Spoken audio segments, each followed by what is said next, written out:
உலக பொருளாதாரம் மற்ற தனி நாடுகளுடைய பொருளாதாரம்லாம் வந்து எப்படி வளர்ச்சி அடையும், இந்த வருடம் என்ன வளர்ச்சி, அடுத்த வருடம் என்ன வளர்ச்சி அப்படிங்கிறத வந்து மதிப்பீடு செஞ்சு கொடுப்பாங்க.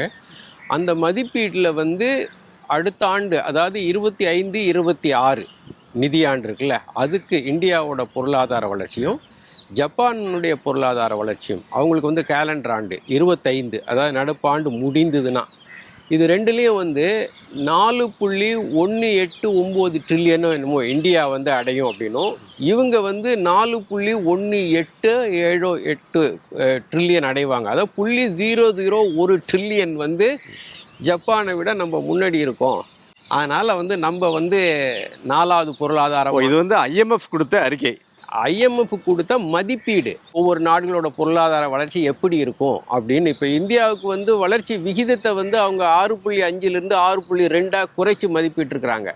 அதே மாதிரி சைஸ் ஆஃப் தி ஜிடிபி, நம்ம பொருளாதாரத்தில் அளவு வந்து வர ஆண்டில் எவ்வளோ இருக்குன்னு சொல்லியிருக்கிறாங்க. அதை ஜப்பானோட ஒப்பிடும்போது 0.001 ட்ரில்லியன் அதிகமாகிடுச்சு. மார்ச் 26 முடிஞ்சு கிட்டத்தட்ட அடுத்த வருடம் இதே மாதம் வந்து அந்த முழு ஆண்டுக்கான நம்ம மதிப்பீடு உண்மையான இது வளர்ச்சி விகிதம் என்னன்னு வரும். அப்போ தான் அது தெரியும். ஸோ இன்றைக்கி வந்து 3.67 ட்ரில்லியனோ என்னமோ நம்ம சைஸ் ஆஃப் தி இது எக்கானமி இருக்குது. இல்லை, இதில் வந்து அவர் BVR சுப்பிரமணியம் சொன்னது IMF அந்த மதிப்பீடோட அடிப்படையில் தான் சொல்கிறார் அவர்.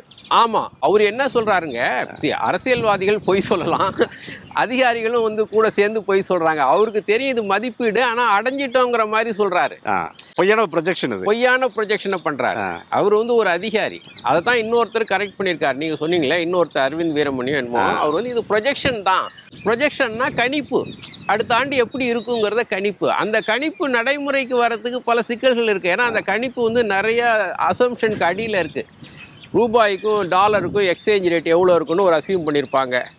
அது இன்றைக்கி மாறலாம். இன்றைக்கி ரூபாய்க்கு நிறைய நெருக்கடி வருது, ரொம்ப RBI டிஃபெண்ட் பண்ணனால அதனுடைய மதிப்பின்னா சரியாக போகுதுன்னு சொல்லியிருக்கிறாங்க.